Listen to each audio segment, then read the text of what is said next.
Hi friends, welcome back to my channel. আমি রাখিনা খাতুন আর তোমরা আছো আমার সঙ্গে রাখিনা লাইফ স্টোরি চ্যানেলে। তো ফ্রেন্ডস, এবারে বড়বাবুর ছুটিতে বাড়ি গেছিলাম। তো ডিসেম্বরের 1 তারিখে ছুটি বাড়ি গেছি, তারপরে 27 তারিখে ট্রেনে উঠেছি অমৃতসর হাওড়া টু মেলে।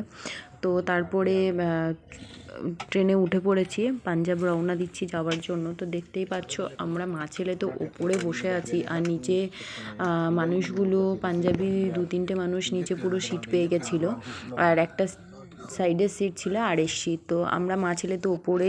এবারে জার্নিটা খুবই কষ্ট, আর খুবই কষ্ট করেই আসতে হয়েছে রাস্তাতে। বরবাবুর ওপরে সিট ছিল, তো ও ওপরে খাওয়া দাওয়া পুরা সব কিছুই ওপরে করতে হয়েছে বাচ্চাটাকে নিয়ে। নিচে আমরা মোটামুটি ঠিকভাবে নামতেই পারিনি। ডিসেম্বরের ঠান্ডা বুঝতেই পারছো তোমরা। তো বাইরে প্রচণ্ড কুয়াশা, তোমাদেরকে একটু প্রথমেই দেখিয়ে দিলাম। তারপরে এই যে আমার পুচকু রায়ান আর আমি ওপরেই আছি। এবার আমরা নামবো। ঠান্ডার জন্য, কুয়াশার জন্য ট্রেন অনেক লেট ছিল। যেখানে আমরা সকাল 10টার সময় নামার কথা, সেই জায়গায় আমরা নেমেছি রাত্রি 9টার সময়।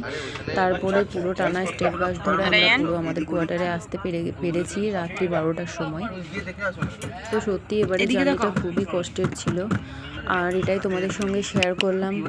আর যাওয়ার ভিডিও আমার কাছে ছিল না, আসার যে কোয়ার্টার আসার ভিডিওটা ছিল সেটাই তোমাদের সঙ্গে শেয়ার করলাম। আর ট্রেনের মধ্যে কিছু পাঞ্জাবি লোক গান টান করছিল, তাই তোমাদের সঙ্গে শেয়ার করে দিলাম। দেখো, তোমরা দেখতেই পাচ্ছ ভিডিওর মাধ্যমে। আর আমার বর আর ছেলে মিলে স্নেক গেম খেলছে।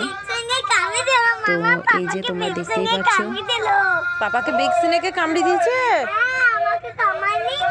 ট্রেনের মধ্যে অতিরিক্ত এসি চলা সত্ত্বেও গরম লাগছিল, বাইরে প্রচণ্ড ঠান্ডা, তবুও ছেলের ওপরে সোয়েটারটা খুলে ওয়েমারটাই পরেছিল।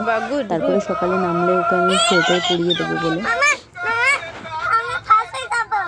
তো এখন এই যে শীতের ঠান্ডার ট্রেন জার্নি অনেকেই করছে, তারা কখন বাড়ি পৌঁছাচ্ছে। আমার ব্লগ ভিডিও যারা দেখছো তারা প্লিজ কমেন্ট করো আর আমাকে একটু জানিও।